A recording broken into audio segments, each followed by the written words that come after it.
लंका कांड दोहा नंबर 19।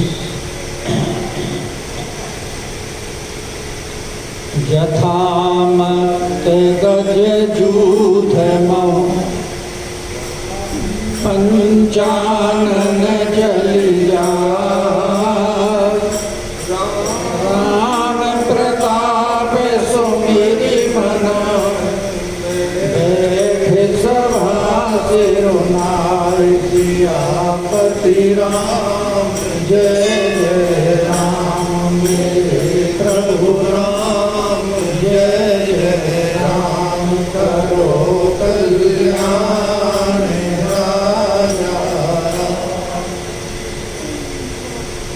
राम मंगल भवन अमंगल हारी राम जय सिया राम राम प्रभु सो दशरथ अजय बिहारी राम जय सिया राम राम के दस कंठ कवन ते बंदर राम जय सिया राम राम में रघुवीर दूत दस कंठ राम जय सिया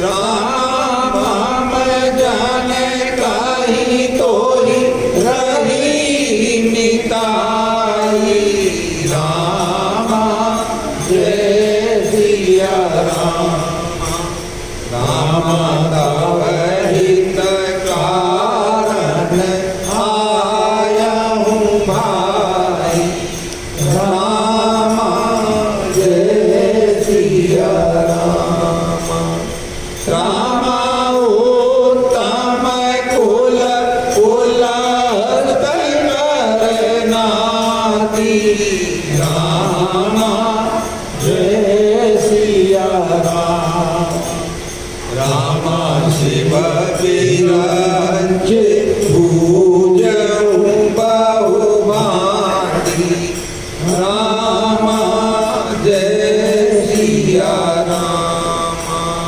राम बर पायऊ ईनेऊ सब काजा राम जय सिया राम राम जीते हूँ लोग पाल सब राजा राम जय सिया राम नृप अभिमान मोह बस किंबा राम जय सिया राम हरियान सीता जगदम्बा राम जय सिया रामाया शुभ कहा सुनहु तुम मोरा राम जय सिया राम सब अपराध क्षमहि प्रभु तो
जय सिया राम। प्रणतपाल रघुवंश मणि त्राहि त्राहि अब मोर। आनत गिरा सुनत प्रभु अभय करेंगे तोड़।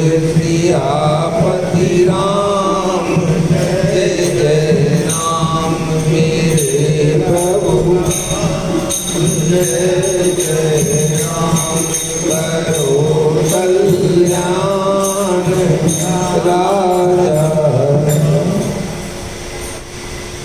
यथा मत्ते गजजूथम पंचानन जया। राम प्रताप सुमिरन बैठ सभा तिरुनाई।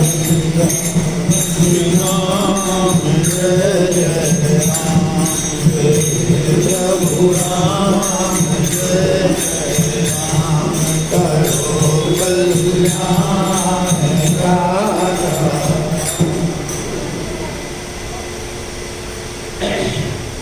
परम आदरणीय संस्कृत महानुभाव, लंका कांड के अंतर्गत सुन रहे हैं कि अंगद जी महाराज रावण के दरबार में पहुंच गए।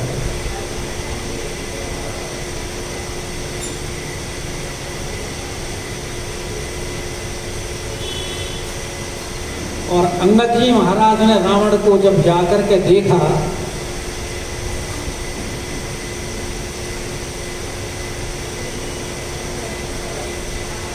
तो रावण का जो स्वरूप वर्णन किया है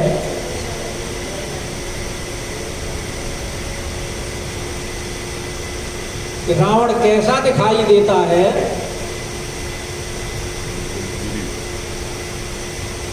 जैसे कोई काजल का पर्वत हो प्राण सहित। पर्वत आकार में विशाल होता है,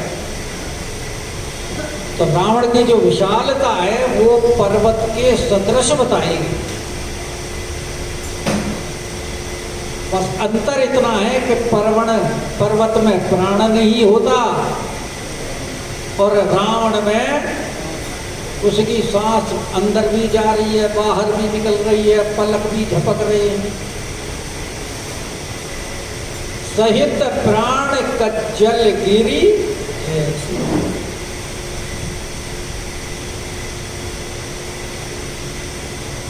और भुजाएं उसकी बताई वृक्ष।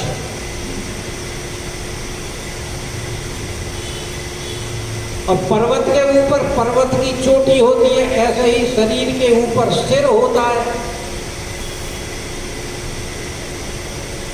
तो रावण का जो सिर दिखाई दे रहा है वो पर्वत की चोटी दिखाई दे रही है।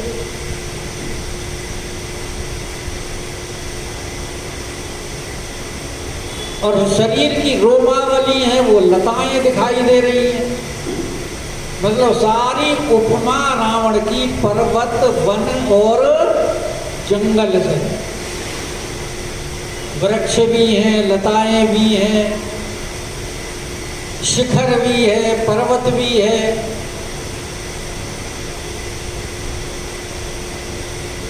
और जैसे पर्वत के अंदर गुफाएं होती हैं, कंदराएं होती हैं, कुएं होती हैं, ऐसे ही रावण के शरीर में जो इसके मुख है, नासिका है, कान है, नयन है,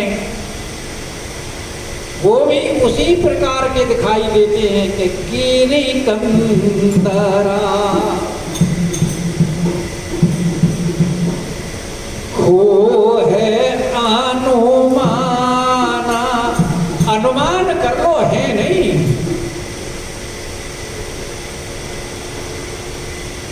क्योंकि जैसे मुख गहरा होता है, नासिका गहरी होती है, तो वो कंदराएं हो गई। नेत्र थोड़े उथले होते हैं तो वो खोए हो गए, कान नेत्र। ऐसे विशाल शरीर को देखा अंगद जी ने।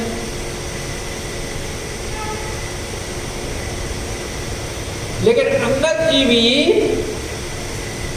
डरे नहीं।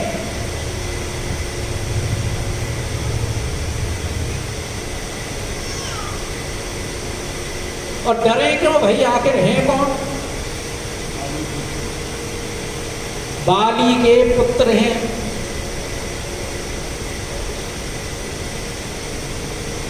जैसे बाली शत्रु के बल को कुछ नहीं समझता,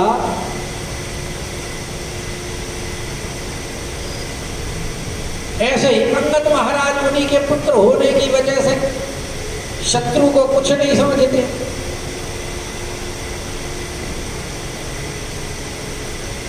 रिपुबल बाली सहे न पारा, तो अंगद ही क्यों समझने लगे? बाली को भी कोई ललकारता था तो तुरंत वो दौड़ पड़ता था उसे प्रत्युत्तर देने के लिए, चाहे वो दुंदुभी हो और चाहे सुग्रीव हो।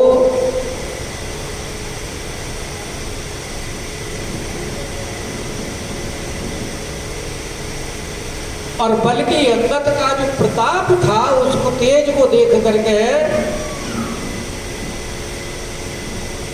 रावण के सभासद अपने आप उनके स्वागत में खड़े हो गए।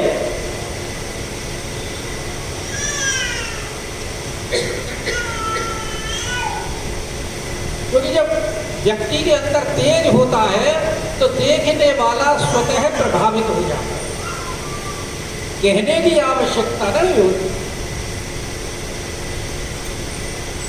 श्रीमद् भागवत में प्रसंग आता है, सुखदेव जी की अवस्था है 16 वर्ष की, और सभा में बड़े बड़े ऋषि मुनि ज्ञानी ध्यानी तपस्वी बैठे हुए हैं। लेकिन जैसे ही सुखदेव मुनि वहां विराज पहुंचते हैं, सब उनके स्वागत में उठ करके खड़े हो।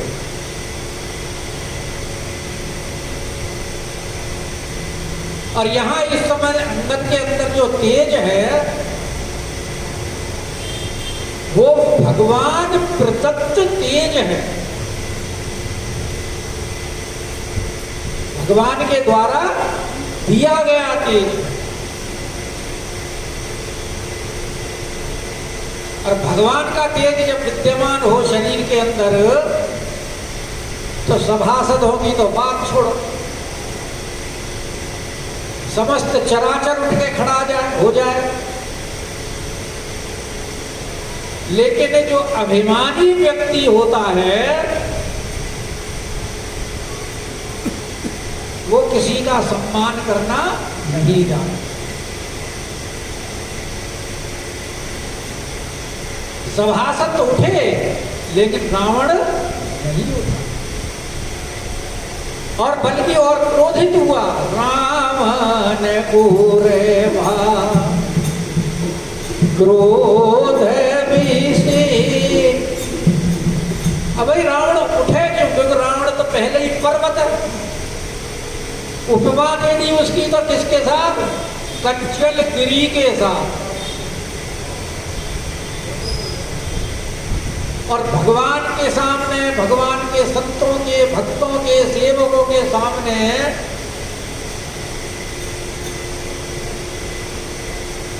झुकना,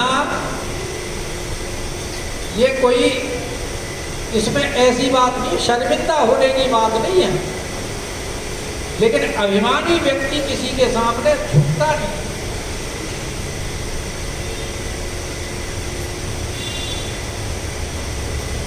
और बल्कि और क्रोधित हुआ कि ये उठे क्यों मेरी बिना आज्ञा के। लेकिन अंगद जी महाराज किस प्रकार पहुंचे सभा में, जथा मत्ते गज जूथ मऊ, जैसे कोई मस्त हाथियों का झुंड हो विचरण कर रहा है, और वहां अगर कोई शेर पहुंच जाए, पंचानन चली जाए,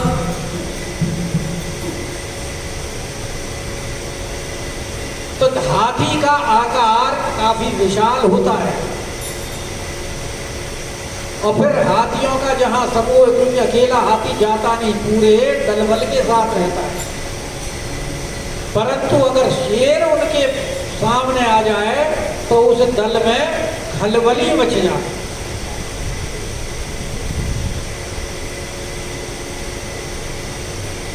और राम प्रताप सुमेरी मन, तभी तो उस खलबली में सारे सभासद उठ करके खड़े हो गए थे।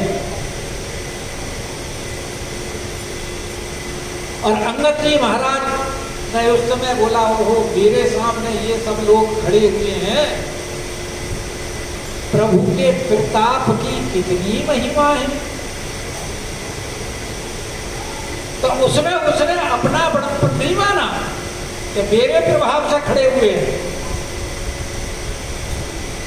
अंगद ने किसका मन बड़प्पन माना? राम जी के प्रताप का, क्योंकि भगवान का प्रताप है जो ये सब मेरे सामने खड़े हुए हैं। यानी ये मेरा सम्मान नहीं है, किसका सम्मान है? ये राम जी के प्रताप का। इसी प्रकार हम भी सांसारिक जीव क्या करते हैं, कोई काम हो जाता है, किसने किया? मैंने।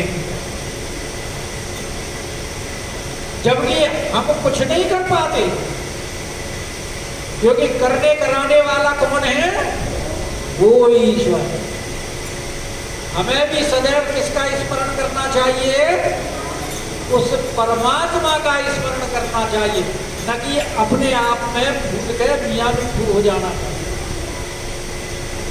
ये अंगद जी महाराज अपनी करनी के द्वारा हमको शिक्षा दे रहे हैं।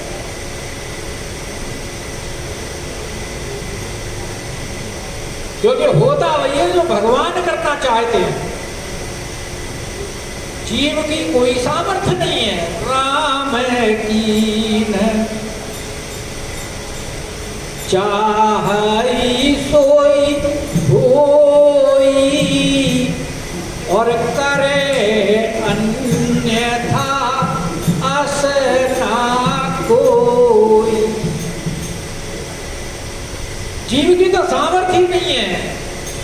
नट पर कटैव सवहि न चावत,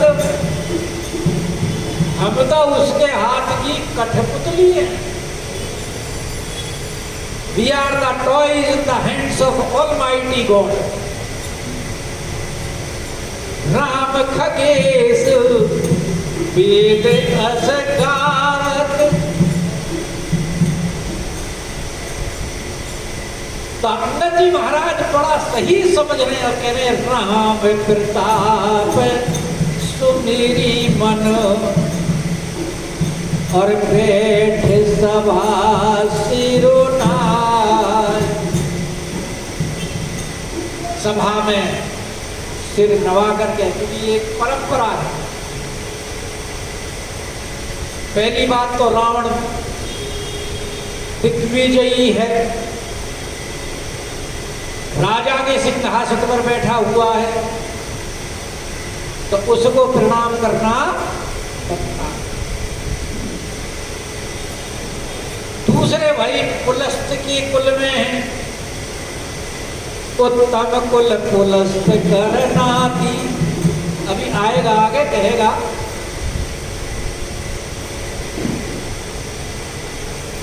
तो पुलस्त जी कौन है? ब्रह्मा जी के मानस पुत्र। पुलस्त जी के पुत्र विश्रवा जी, और उनके पुत्र रावण उस संबंध से भी प्रणाम करते हैं। और भाई अंगद के पिताजी के भी तो मित्र हैं,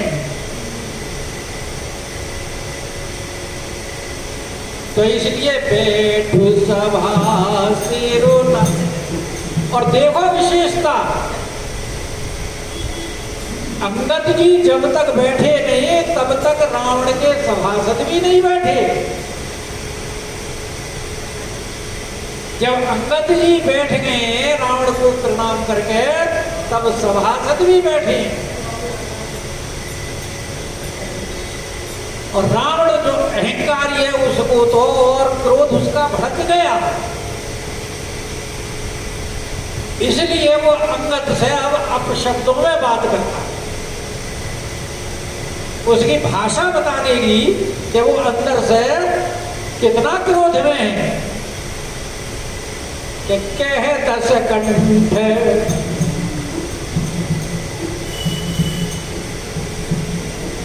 दस गिरीवा वाला रावण कह रहा है, कवन ते बंदर, अरे बंदर तू है कौन?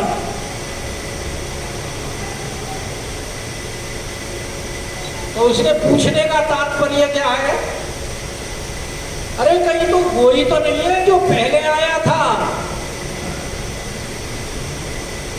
तेने हमारी लंका जला दी थी, फिर दोबारा आ गया। जबकि अंगद को तो रावण को जानना चाहिए, लेकिन जानबूझ करके कह रहा है दस, अपनी सभासदों के बीच में अपनी प्रतिष्ठा जो दिखानी है कि कह दस कंठ कवन ते बंदरे। अंगद जी महाराज भी बड़े प्यार से बोल रही है, मेरा रघुवीर दूते दस कंठ। अब दशकंठ पूछ रहा है तो दशकंधर कहकर ये उत्तर दिया।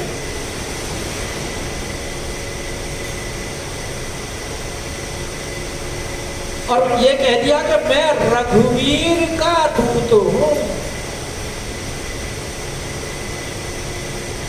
हनुमान जी ने तो राघवेंद्र सरकार का विस्तार में वर्णन किया था।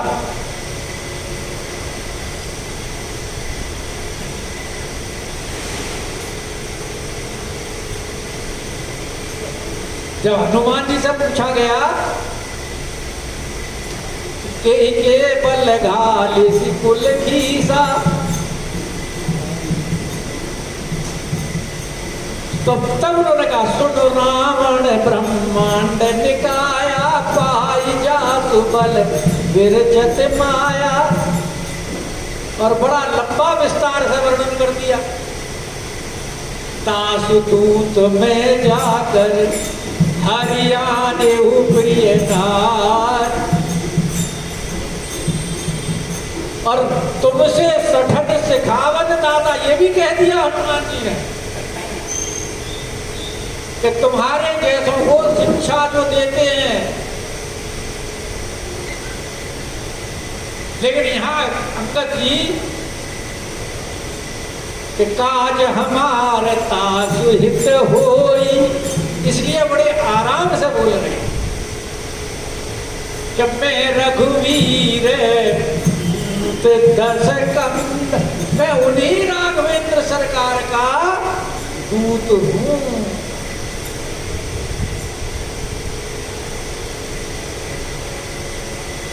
और मेरे मम जन कही तो ही रही मिताई। अब उसको अपना भी परिचय दे। पहले तो अपने स्वामी का परिचय दिया कि मैं राघवेंद्र सरकार का दूत हूं जो तुम्हारे यहां आया। अब मैं कौन हूं, मेरे बारे में भी सुन लो।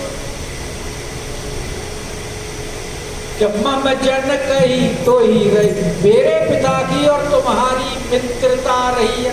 अब दरबार में बोल रहा है तो इतना तो नहीं कह सकता कि तुझे बगल में दबा करके 6 महीने रखा था। तो सभासदों के सामने उसकी बेइज्जती होगी ना, इसलिए उसको चाशनी में लपेट के कह रहे हैं अंगद जी महाराज कि मेरे पिता की अब तुम्हारी मित्रता रही है और तब हित कारण आयो भाई, इसलिए मैं तुम्हारे हित के लिए आया हूं। तो भाई इसमें रावण का क्या हित है? अंगद जी महाराज कह रहे हैं देखो तुम हमारे पिताजी की कीर्ति की पताका हो, तुम्हारे संसार में रहने से तुमको देख करके लोग हमारे पिताजी को याद करेंगे कि देखो ये वही रावण है जिसको बाली ने अपनी काख में रखा था।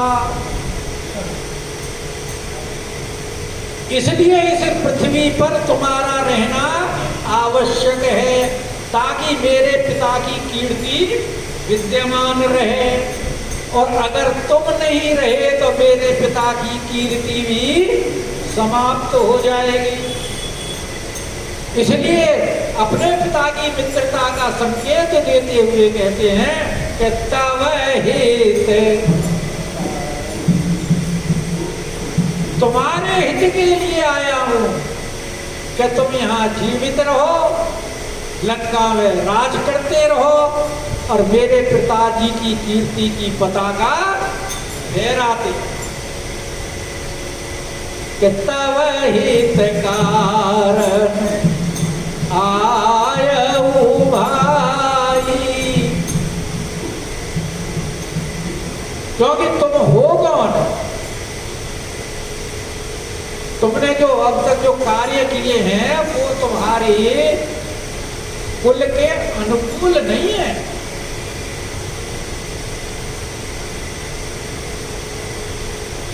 आप उत्तम कुल कुलस्थ करनाति, जिस कुल के अंदर वेद शास्त्रों का अध्ययन अध्यापन होता है, यज्ञ इत्यादि होते हैं। यज्ञ तो रावण भी करता था पर तामसिक, सात्विक नहीं। और ऐसे कुल में आपका जन्म हुआ है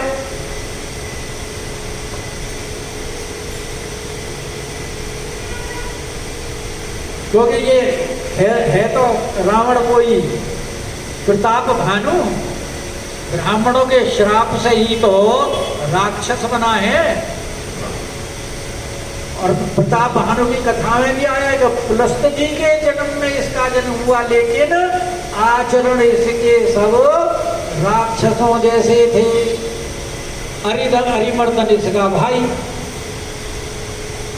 और धर्मकेतु, धर्मरुचि इसका मंत्री, वो विभीषण जी। तो उत्तम कुल कुलस्थ करनाति, शिव विरंचि पूजे बहुभागी। और तुमने भगवान शिव की और ब्रह्मा की नाना प्रकार से पूजा की है, जप से, तप से, यज्ञ से, बहुत प्रकार से तुमने पूजा की है। कभी सिर चढ़ा करके पूजा की है, रुधिर की धार से अभिषेक किया है,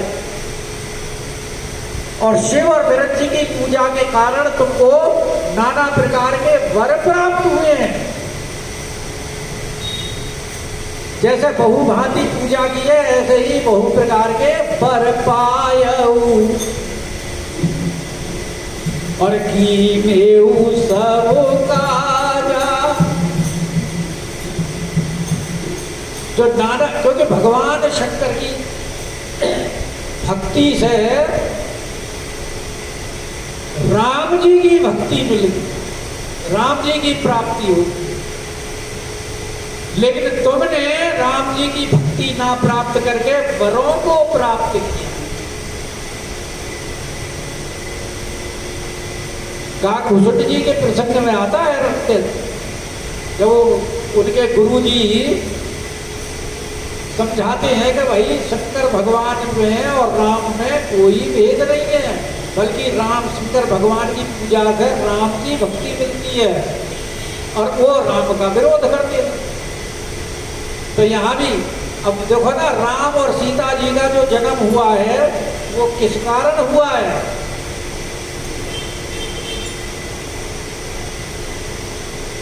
क्योंकि दशरथ जी महाराज और जनक जी महाराज दोनों ने ही भगवान शंकर की बहुत ज्यादा पूजा की है। उसके कारण ही राम जी और जानकी जी, दशरथ जी और जनक जी को प्राप्त हुए।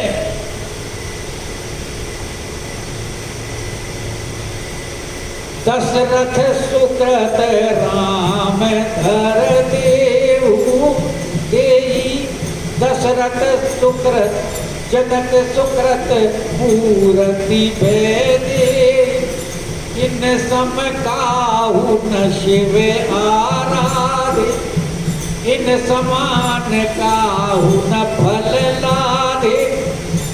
किसके तरफ? शिव जी की आराधना से तो प्राप्त हुआ, लेकिन यहाँ रावण ने भगवान को तो प्राप्त नहीं किया।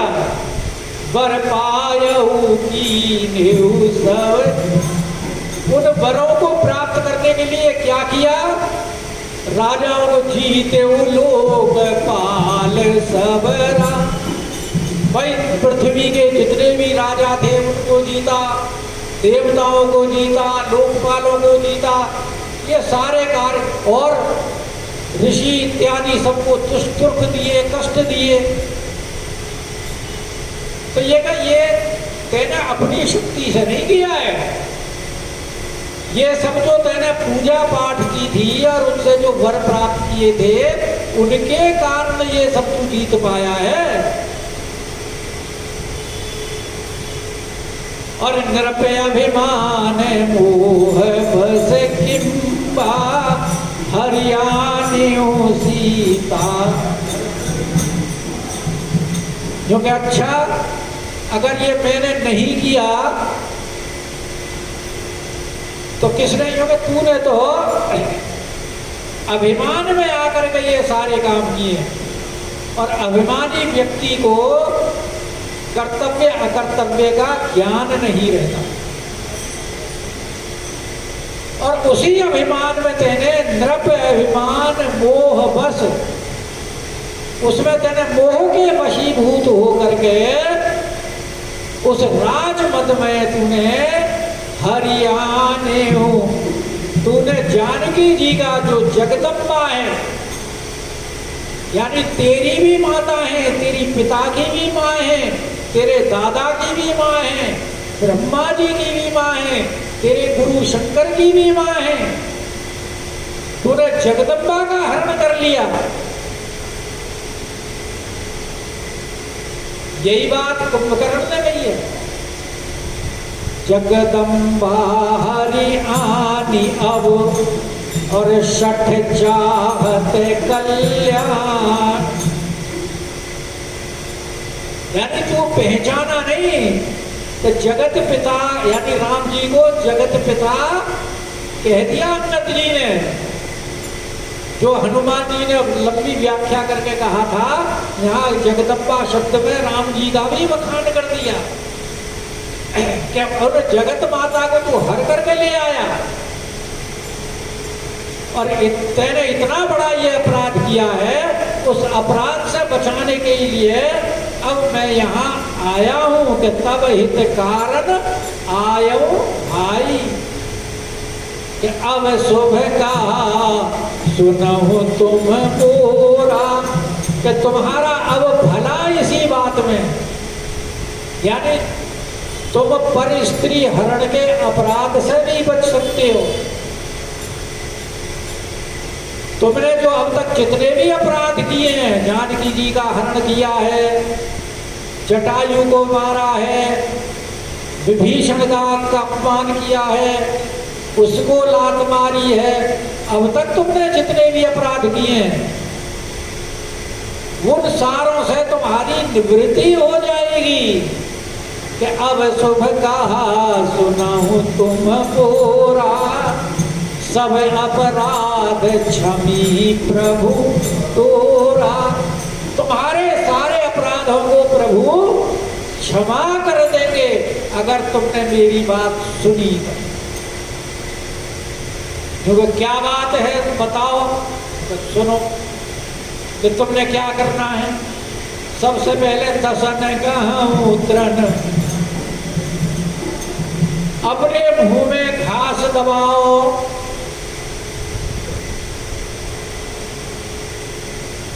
घास दबाने का मतलब कि तुम अपने आप को, घास दबाने का मतलब है कि अपने आप को ये प्रदर्शित करो कि मैं पशु हूं।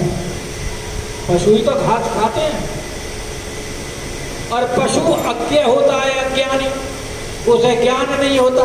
क्योंकि प्रभु हम तो अज्ञानी है, हमारे से अपराध हुआ।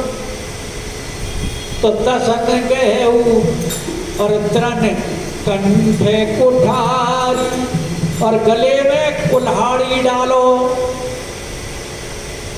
कुल्हाड़ी डालने का तात्पर्य कि प्रभु ये गर्दन आपके हवाले है, चाहे रखो चाहे मारो, ये आपके अर्पण है। और परिजन सहित संगे निज नारी, और अपने कुटुंबियों को साथ ले लो, साथ में अपनी सारी स्त्रियों को भी ले लो। मंदोदरी आदि सबना, और उसके साथ में सादर जनक सुता करी आगे। जानकी जी को आगे करके, यानी सबसे आगे जानकी जी, उसके पीछे तुम्हारी स्त्रियां, उसके पीछे तुम्हारे परिवार के कुटुंबीजन, उसके पीछे तुम तृण दबाए हुए, गले में कुठार डाले हुए। तो इसका अभिप्राय क्या है कि देखो, जानकी जी जैसे जनक जी ने आपको अर्पित की, ऐसे ही जनक सुता को मैं आपको अर्पण कर रहा हूं, बिल्कुल शुद्ध हैं। और इनकी साक्षी मेरी पत्नियां हैं, और मैं परिवार सहित आपकी शरण में हूं कि यही विधि चलऊ सकल भय त्यागे। इस प्रकार से तुम सारे भय को छोड़ करके और राम जी के सामने चलिए। क्योंकि भगवान की तो प्रतिज्ञा है कि जो मेरे शरणागत आ जाए, वो चाहे कितना भी बड़ा अपराधी हो, आए शरण तजहु नहीं काहू। और भगवान तो प्रणत पाल हैं, प्रणत पाल रघुवंश मन। और कहना कि त्राही त्राही, अब उनसे जाकर के आपने कहना है मेरी रक्षा कीजिए।